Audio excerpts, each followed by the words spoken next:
All right. I'm Ian Lewis, and this is for the Sacred Inclusion Network. And I'm with a friend of mine, Catherine Powers, who is a new member. Hello. Uh, hello, hello. Thank you so much for being here. How you feeling? I'm feeling good. It's good to be here. Hey, good is definitely good. And so I want to start with first, can you tell us where you're calling in from? I am currently in Kenya. I'm in Nairobi at the moment. Which is extremely interesting to me. And I feel like we can get back to that in a further time. But first, I just would like for you to, can you just tell me a little bit about yourself? This is for the members who are just going to watch this and just learn a little bit about what you have to say. Yeah. My name's Catherine. I grew up in a super small town, like a farmer country town in Michigan. Um, I sounds a little cliche to be from a small town and to say you didn't never felt like you fit in, but I really never clicked with that place at all. I got love and respect for it, but I just like we weren't a match. And so it never felt like home or somewhere I connected with. It just felt like I was on an alien planet. So as soon as I graduated high school, I left and I moved to Los Angeles to pursue acting. I was there for 8 years. So I moved there when I had just turned 19, like a few days before my birthday, I think. I was there for 8 years and I did a lot of growing up there in regards to like young adulthood development, real world confrontation, confronting the real world type thing, like getting to meet cultures and people and things that I never ever met in my life, being from such a small town. Um, yeah, LA was a wild, tumultuous time. And then migrated to the East Coast, moved to New York for about 4 years, went down to Philly for like a little bit of that, and then back up to New York for the rest, pursuing acting, doing COVID, all that kind of stuff.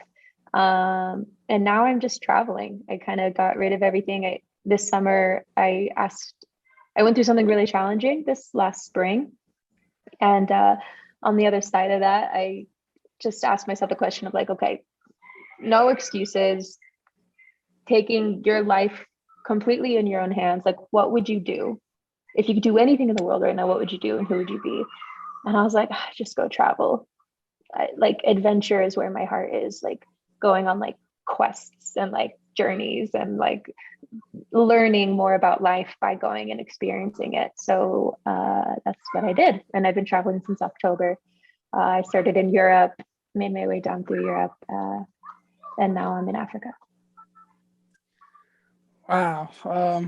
Thank you for all that. So I should say real quick that we can hear the children in the background. So I'll tell anyone listening that it's totally okay. She is currently above a school right now. So the sound you're Yes. hearing is children running around and screaming. It's all right. We can deal with that. Is My it, I can maybe move. Is it too much? They No, just got no, out of no, no, school. no. So it's okay. It's fine. It's fine. It adds something. I can feel their energy. We're good. They're so So yeah, the cute. next question I just want to ask is so this is for the sacred inclusion, and I would like to know what or if anything would you like to or do you think you can give to our community?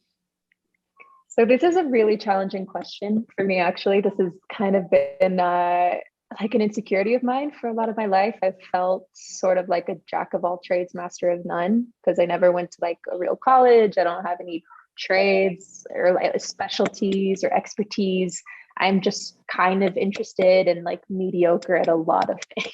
So I don't know what that means in regards to what I can offer a group.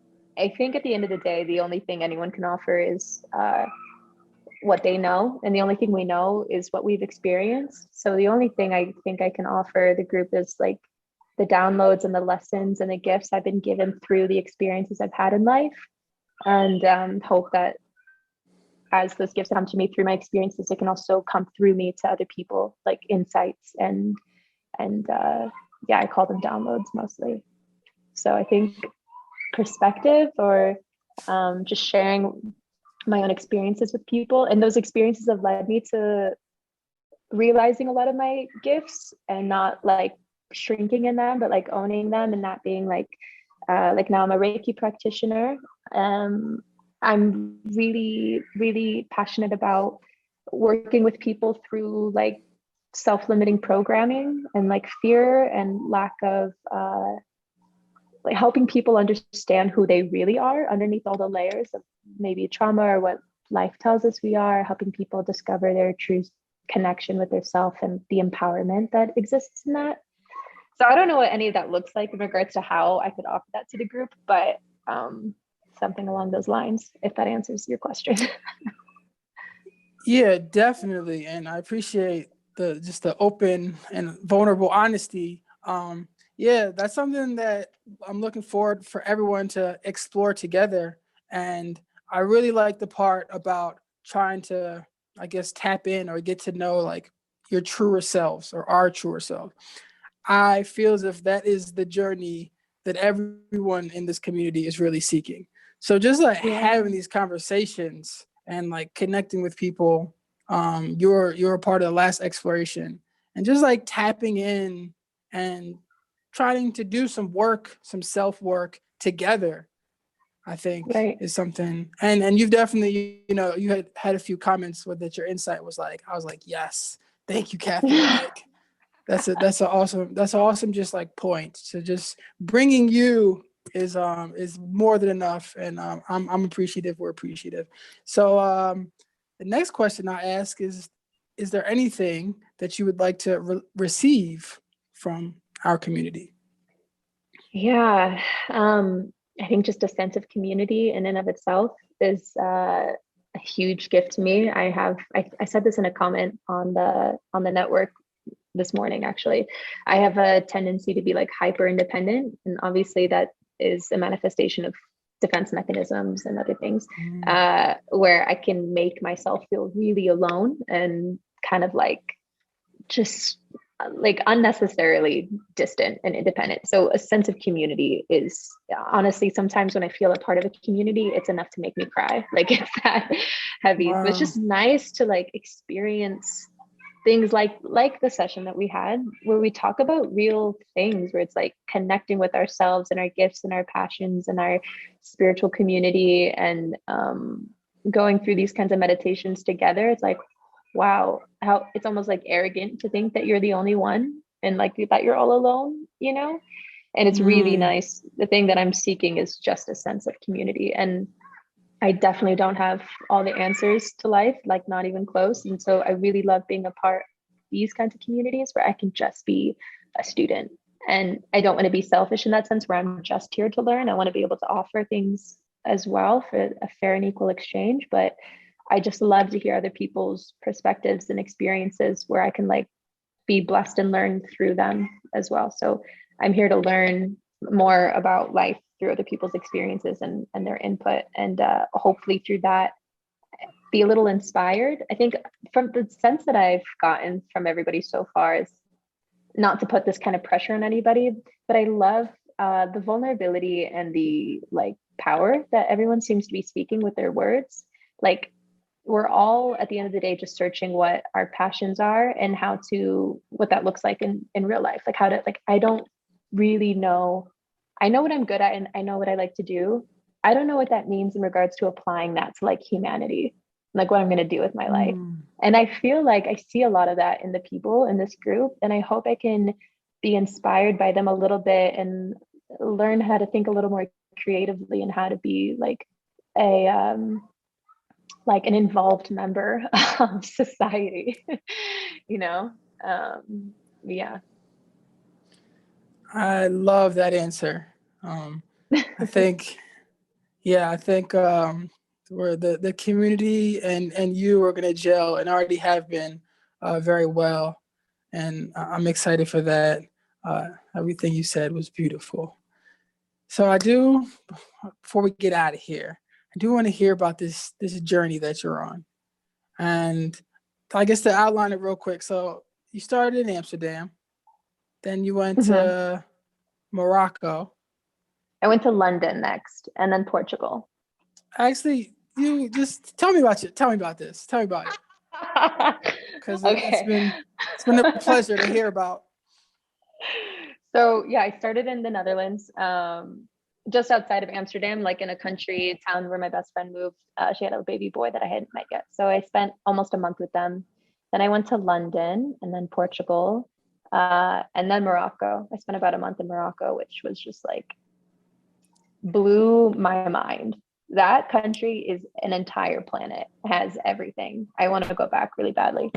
And I went to Egypt, which was obviously so like my whole body was buzzing the entire time I was there. It's so powerful, but it was really overwhelming. Also, the tourism industry suffered a lot during COVID, and they're just really aggressive. And there were like days where I felt sick because I didn't have like my energetic boundaries up enough, and it's just unfortunately it was actually like a really unpleasant experience, which I don't even know why I even shared that. That was unnecessary, but it was heavy at the same Honesty. time. No, honesty. We're here for that. Yeah. And there's this book that my friend that I met in Portugal shared with me, like The Flower of Life or something by something. I don't know. Junvalo Melchizedek. Yes. And I was reading that while I was there, and I was like, wow, no wonder this place is like, I can't even put into word. Like if you read it, but Egypt was like almost like a vortex to be physically present within. So I understood why it was affecting me the way it did, but it didn't make it any easier. Then I went to Italy for a little bit, and then I've been in Zanzibar, Tanzania, for the last 2 months. Wow. Okay. So one thing I will say is that Egypt is the throat chakra of the planet. So when it comes to like, getting your voice and being like, this is who I am, and I'm going to let you know, like that energy is flowing throughout Egypt. Not that I know what that means or what that entails, but that's a thing. So can you tell me a little bit about Morocco, please? Yeah, I'd love to. So I stayed in Marrakesh for most of the time, and then I took a train like to some of the other cities like Rabat and Fez, Casablanca. But my favorite part, and Marrakesh is amazing, like all the riads and the markets and just getting lost in these like cobblestone roads and like these like everything, like all these, like all the alleyways are covered with these like colorful tapestries, and the food is so good. Everybody eats with their hands, and we all eat at the table like a family. And you always have like a piece of bread that you're like scraping like the little pieces, like the last bits of sauce and like food off your plate. It's like amazing. And my favorite part was I rented a car with this friend that I made who lived in Marrakesh, and he grew up like we were going to drive out to the desert, but there's lots of different like desert parts that you can go to. The one with like the biggest dunes is called Merzouga, and it's like an 11-hour drive from Marrakesh. So Halmi grew up like halfway between Marrakesh and Merzouga, and so he just like knew Morocco like the back of his hand. And I was like, how did I just become friends with like a professional tour guide, essentially like a local. And a homie of mine was doing work away next to the desert. So we start in Marrakesh, and the drive all the way to there. And then we picked up my homie right before we got to the desert. But like that trip, we went through every geographical landscape you could possibly imagine, like snow-capped mountains, stormy, like windy roads down through passageway mountains, like red cave canyons with like homes built into the side of the walls of mountains, and then like desert, and then like green oasis-y type. I'm like, where the fuck are we? Sorry. It was just like every 20 minutes we were on a different planet, and I was like weeping. It was so beautiful. I had no idea it was so vast and diverse. And then halfway where he lived, we like paused and had like tea with his family, and like fresh baked like pastries and stuff. And then his friend owned this like hotel up at the top of a mountain. So we stayed there like halfway through our drive for the night, and you wake up in the morning and the sun is rising over this canyon mountain thing. And I'm just like, this isn't real. And then we get to the desert and we camp there for 2 nights. And I have never seen stars like this in my life. First of all, a moon rising. If you've never seen a moon rising, I don't know what to tell you. You got to figure it out. The sand dunes themselves were like, they look so soft, and like it's so strange to be around something so massive but so quiet and peaceful.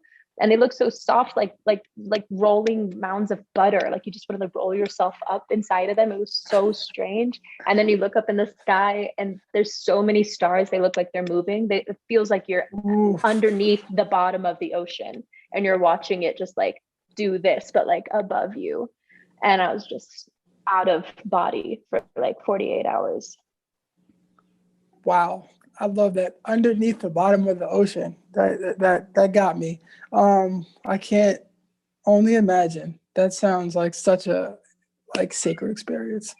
I Happy. would love to go back. Hey, if it's meant to be, it shall be. That's really fucking cool. X. Uh Like that. okay, so to round this out, so right now you are in Nairobi, Kenya, Yeah. getting work visa so you can Yes. spend some time in Zanzibar, Tanzania. Wow. Yes. Can you just tell me a little bit about that and then we'll get out of here? Yeah. So I've been in Zanzibar for the last 2 months, and I kind of like, I kind of stuck there, to be honest. Like the travel plan didn't go according to plan. Like finances didn't really go according to plan. But obviously, there's always like a bigger purpose behind the way everything goes. So like I just know if I'm stuck in Zanzibar, that just means I'm meant to be there right now. So trying to figure out how to make that work. I've met all the people that I've met who like live there, all own businesses. So a friend of mine is particularly burnt out and just like needs a sabbatical. So I was like, you dip, I'll run the hotel, give me free, give me accommodation and food, like hook me up a little bit and like do your thing, I'll do mine. So that was a fair trade. I had to just leave so that I could come back on a work visa rather than a tourist visa. So I'll be going back on Saturday to help pick up some slack at this hotel so my friend can get some rest, and for like 3 months at least, and then just kind of reassess where I feel called to go and what I feel called to do at that time. And hopefully in the meantime also, I mean, I've been doing like hospitality and service for like 15 years, so that's not something I'm passionate about. It's just kind of like, back of my hand, like second, like my like native language at this point, essentially. But while I'm here, I would really love to get involved. I can't be somewhere and not be involved in its culture. I'd like to get to know Zanzibar a little better. I'm learning the language. I'd like to be like, aside from just my job working at the hospital, I'd like to get involved with local community projects, and perhaps some like I don't know, just somehow I can be involved with the people and not just the exploitation of them by working at the hospital or the hotel there. um, I'd love to offer Reiki to as a business, but also to like the locals as like a perhaps donation based. It feels like that would be a fair and equal exchange, that I'm like taking up their, like I'm on their land, I can give them Reiki. You know what I mean? Yes, Um, definitely. so I'm kind of exploring what the next 3 months will look like, but it'll be something like that. Cool. All right. Two quick questions. First, you said you learned the language. What is the Yeah. language? Swahili. Swahili. I just wanted to hear you say that. That's so cool. Uh, and second, can you just tell me a little bit about like what it's like to be on like Zanzibar is like I guess a famous tourist destination, one of the most beautiful places on earth. As far as I heard, just get into that a little bit. It's gorgeous. So the shame and like anywhere that's amazing just means like inevitably, unfortunately, eventually it'll get capitalized and exploited. And I think like we're in the midst of that like boom. Like I made a friend here, his name is Ben, he's from Austria, but he actually grew up on the island. And his dad built the third hotel on the island. Like with their, like they and now there's 800 hotels and he's only 28. Jesus Yeah. Christ. So it's booming. I had never heard of Zanzibar. My friend Kevin back in New York was like, "Oh, I went to Zanzibar. It's sick. Go swim with the sea turtles. There's turtles like the size of this couch on this island at one part of the island." And I was like, "Okay, yeah, sure, I'll go there." And it's true. It's an African paradise. It's beautiful. It's beautiful. There's caves and lots of kite surfing on like one side of the island. There's lots of fishing on the other side. There's a big party culture here. It's kind of like, in my opinion, sort of like a secret Ibiza. Like it's not really been discovered too much by that crowd yet, but definitely beginning to be that more and more, which I have mixed feelings about, obviously. But yeah, so it's beautiful. It's got endless natural wonders, monkeys everywhere, which is crazy. Like you just be chilling, drinking your coffee, and they steal your phone. This one monkey stole some dude's vape and was vaping. Dead ass. No, I was like, no. yeah. It's really upsetting. Yeah, so it's still quite raw, but it's beginning to boom quite a bit. Wow. Well, thank you. I appreciate you telling all sides of the story. So we couldn't get into too much detail. Maybe that's for the future. So, thank you so much for this. Just a little snapshot. I'm very appreciative. Yeah. And have a good luck on the journey. You got this. Thank you. Yeah. What's Yes, meant to you be got will this. be. I'm excited. And stay in touch.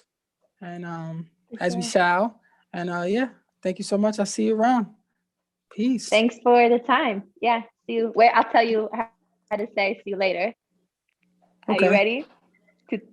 Tutaonana kesho. Actually, that means see you tomorrow, but tutaonana kesho. Hey, well, nos vemos mañana. So that part. But right. see you, friend. Peace and love.